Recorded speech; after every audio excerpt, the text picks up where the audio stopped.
Estamos en la Universidad de la Frontera, en las afueras de la Facultad de Ciencias Jurídicas y Empresariales. Miguel Ángel, el tema tiene relación también con lo que estábamos hablando, porque a veces la gente va asociando un poquito estas cosas, no siempre van de la mano, pero es lo que vamos a tratar de aclarar en este instante. Estamos con el director de la carrera de Contador Público y Auditor de la Universidad de la Frontera, el profesor Marco Antonio Vázquez. Profesor, primero que todo, gracias por recibirnos, porque es un tema que en esta última semana ha estado en el tapete, ¿cierto? Que tiene que ver con esta reforma previsional que se rechaza la idea de legislar, tributaria, que se rechaza esta idea de legislar, pero ¿cuánto afecta en ese aspecto a la región de la Araucanía y cuáles son las implicancias en ese contexto? Bueno, un saludo para Miguel Ángel ahí en los estudios. Mira, es una muy mala noticia. Yo quiero partir diciéndole eso a la comunidad regional, que el haber rechazado la idea de legislar, o sea, no se dieron el tiempo de leer todo el proyecto que durante 8 meses Miguel Ángel estuvieron preparándolo con diferentes actores, rechazaron la idea de legislar, o sea, no se fueron a ver en detalle qué era lo que decía el proyecto. Una muy mala noticia para la región, porque nuestra región de la Araucanía es una de las que tiene los índices más altos de pobreza y obviamente es la que recibe mayor apoyo de las políticas públicas del Estado chileno. Entonces, el Estado chileno, que tiene un administrador que es el gobierno de turno, tiene que tener los recursos para poder financiar las políticas públicas y para eso tiene que tener mayor recaudación tributaria. Y esta reforma tributaria lo que iba a hacer era poder, primero, tener medidas anti-elusión, anti-evasión y también mejorar los aspectos de la recaudación vía el impuesto a la renta, no el impuesto al valor agregado, no el IVA, sino que impuesto a la renta. En ese sentido, y apuntando a lo que estamos viendo hoy día, con un alza constante en distintos productos, ¿se hubiese afectado el bolsillo de la gente que están bastante preocupados? Nosotros andábamos recién en la Feria Pinto y ver algunos productos como las paltas, por ejemplo, que andan bordeando los 6.000 pesos el kilo, duele el bolsillo de la gente. Bueno, es una reforma tributaria, yo quiero comentar y desmitificar, una reforma tributaria no va a tener ningún aspecto vinculante con la inflación. La inflación es la variación que experimentan los precios de los bienes y servicios hacia la alza, en este caso con inflación positiva. Pero una reforma tributaria lo que viene a hacer es, primero, generar medidas anti-ilusión y evasión, pero cobrar más impuestos a las riquezas, o sea, al estado de resultado de los negocios de las empresas y donde dice utilidad, aumentar el porcentaje de recaudación. No es un impuesto como el IVA, que es un impuesto a las ventas y servicios que obviamente gravaría sobre el precio de venta. Entonces hoy día lo que estamos viendo desde el punto de vista de la inflación se llama un espiral inflacionario de costos. ¿Qué significa eso? Las paltas están más caras porque cuando le vamos a preguntar al que vende las paltas nos va a decir que el transporte tuvo que pagar más por el transporte. Le vamos a preguntar al transportista, el transportista nos va a decir porque el costo del traslado de él, el petróleo está más alto, entonces por eso están subiendo los precios. Ahora, acá hay un tema con los entes fiscalizadores. ¿Se le puede aumentar el rol sin la necesidad de una reforma propiamente tal? Una reforma como la que se estaba planteando. Claro, es que hay dos temas que son diferentes. Uno que dice relación con cómo nosotros le entregamos mayor atribución al Servicio de Impuestos Internos para que pueda fiscalizar y buscar ahí donde esté la evasión y la elusión. Pero hay tipos de elusión que están establecidas de acuerdo a la legalidad vigente. Entonces, por eso que hay que generar modificaciones en esos aspectos. Y por otro lado, yo creo que la reforma tributaria en su tenor lo que pretendía era, o pretende, porque de acuerdo a lo que hemos visto en las declaraciones la presente semana del ministro de Hacienda, él va a seguir insistiendo, conversando y modificando de acuerdo a las conversaciones que generen con la oposición a la coalición de gobierno. Entonces, en ese sentido, creo de que lo que se va a buscar, más que ver cómo modificar por medio del ente regulador, sino que el poder tener una reforma que permita tener mayor recaudación. Ahora, hay que buscar también de dónde sacar las lucas en estos momentos si es que se quiere llevar adelante el programa de gobierno, a la espera de obviamente de estas negociaciones.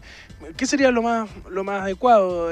Porque hay una situación bastante compleja que cuesta también ver de dónde se sacan los dineros para poder hacer algunos proyectos que están en tabla. Bueno, Miguel Ángel, para que tú puedas saber y nuestra gente que nos está mirando en estos momentos, es importante mantener el equilibrio fiscal. ¿Qué significa eso? ¿Qué es lo que pasa en la casa de ustedes también? Pues con sus presupuestos y con mi presupuesto.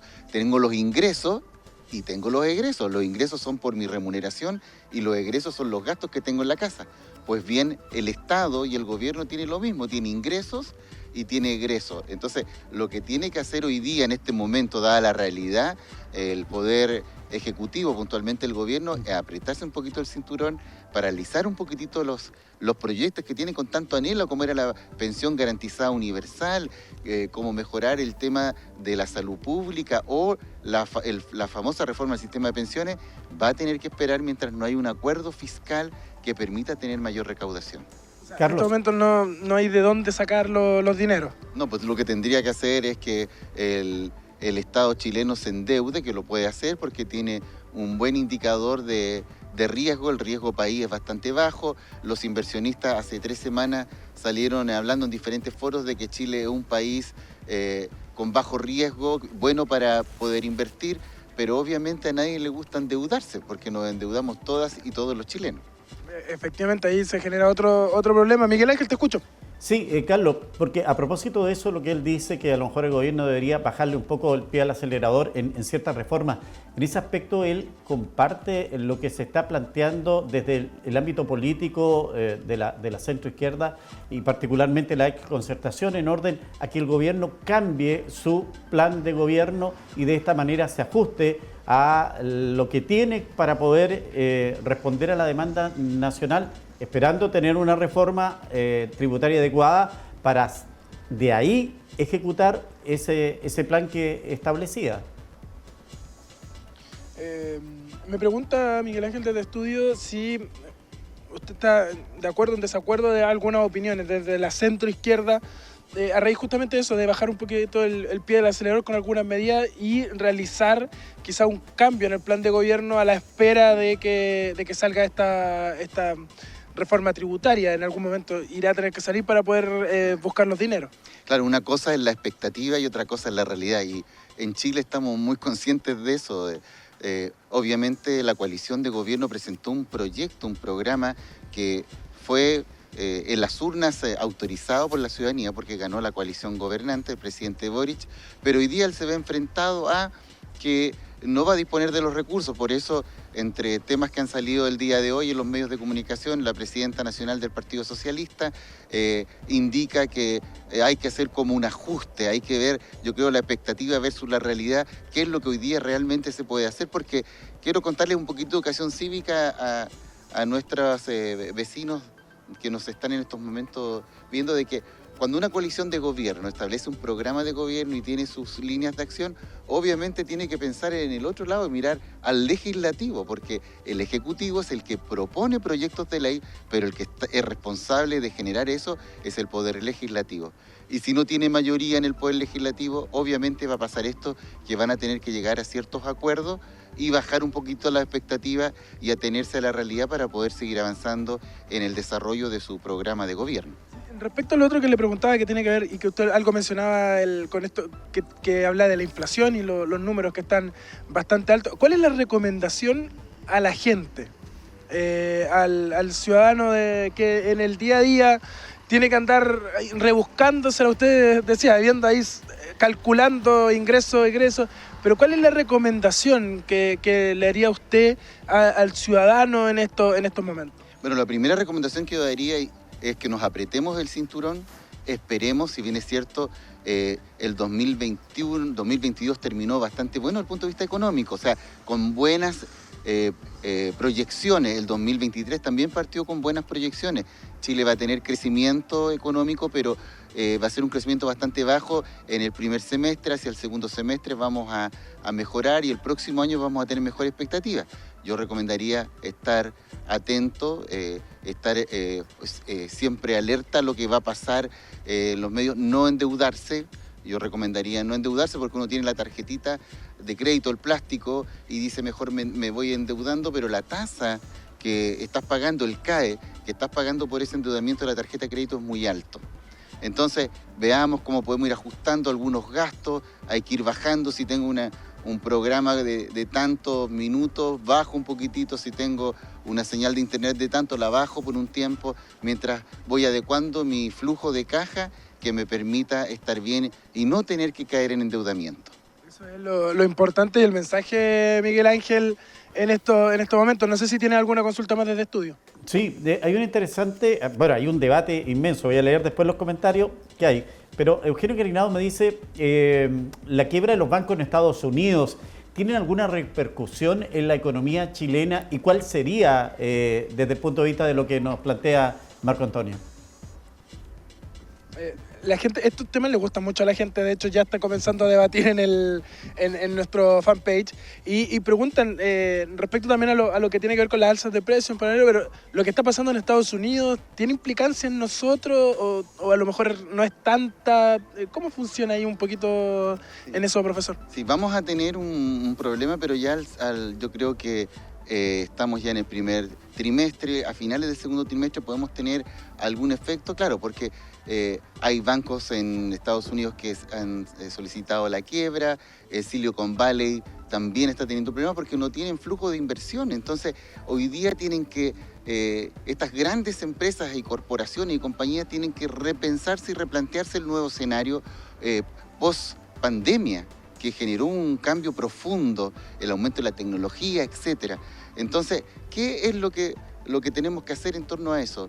¿Estados Unidos va a tener problemas? Sí, va a tener problemas, pero en la medida que nuestra economía esté bien arropada, ¿no es cierto?, no se va a resfriar.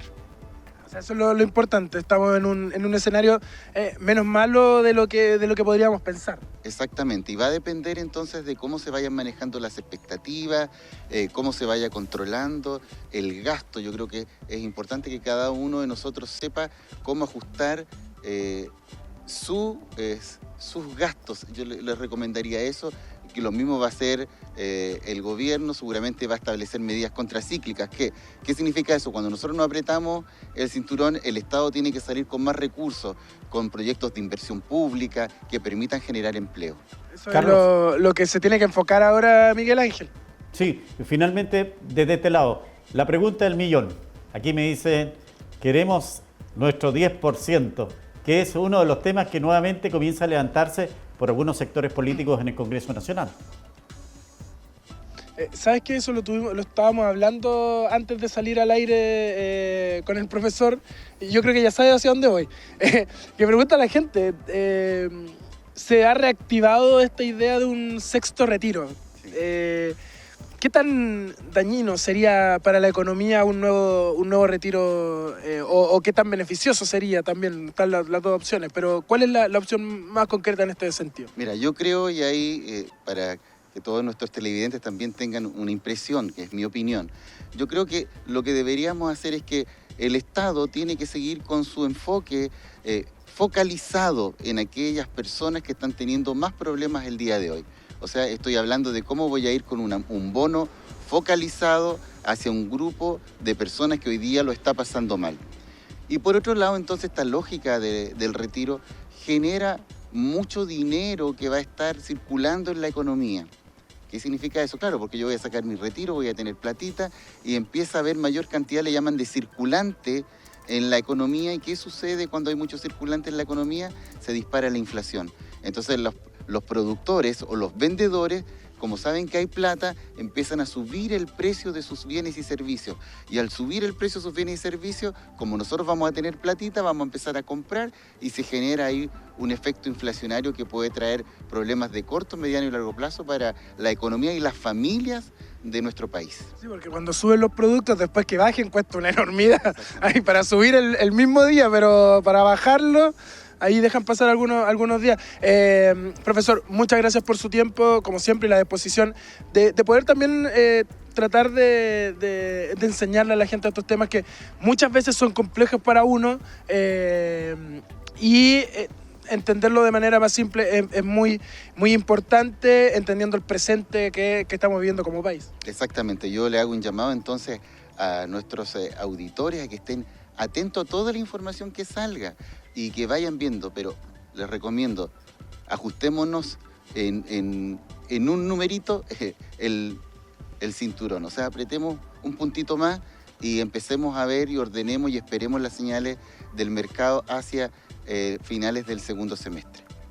El consejo, Miguel Ángel, del director de la carrera de Contador Público Auditor de la Universidad de la Frontera, Marco Antonio Vázquez. Te escucho.